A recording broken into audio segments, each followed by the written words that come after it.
Hi, this is Devashish from Circuit Digest. Once again, back with another video.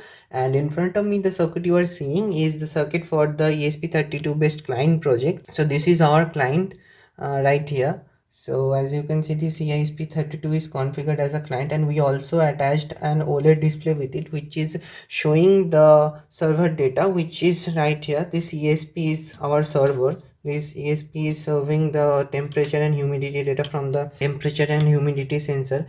As you can also see, this sensor is also serving this web page right here, and it is updating the data in real time. As you can see, if I press my hand here, as you will see, the humidity and temperature data is changing. As you can see, it's also changing in the OLED display, and if I turn on and off the LED in the OLED display, you can see the data is also changing. So this is all happening through the WebSocket protocol. And if you want to learn more about this client and this server, do check out the given link in the description, which will redirect you to our vlog where I've mentioned all the details. So let's see the code side, how the code works. So let me just turn my camera to the screen of my laptop. So as you can see, this is the code. So as you can see, this is our code right here. So we first start by including all the required libraries right here. Then we have defined the screen height and screen width of the OLED display. Then we have to put in our SSID and password through which the ESP will communicate.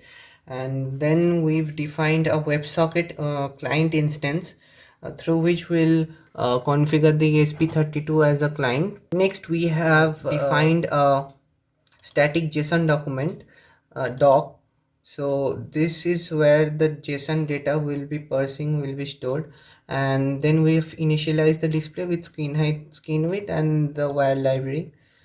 Next, in the setup function, we connect to a local Wi-Fi network and print the IP address on the serial monitor, so we could open our server, our client web page.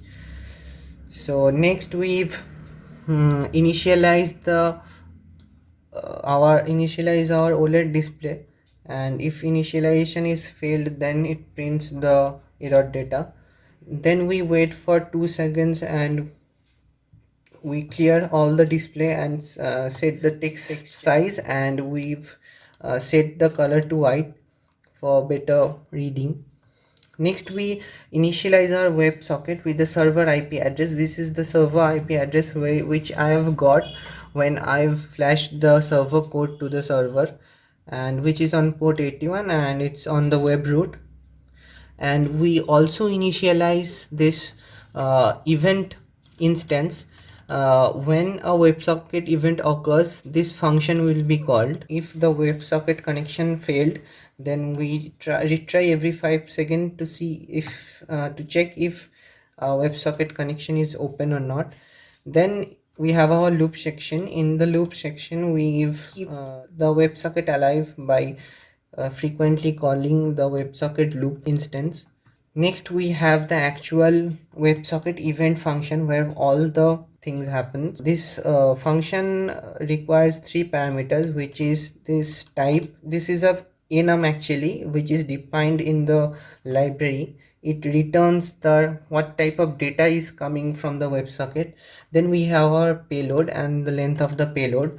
The payload is actually the string which is coming through the WebSocket, and the length is the total length of that payload. So first we check if our incoming data is a text type data or it's something else. If it's a text type data, then we can be sure it may or may not be a JSON string which we are expecting. If it's a JSON string, we deserialize it and store it in our JSON document which have previously declared.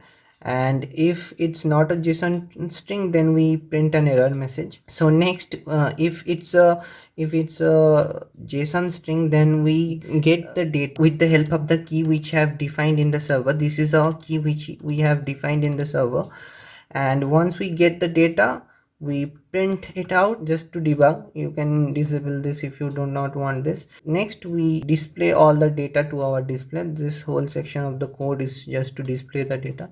So this is all there is to it for the client, and I thank you for watching.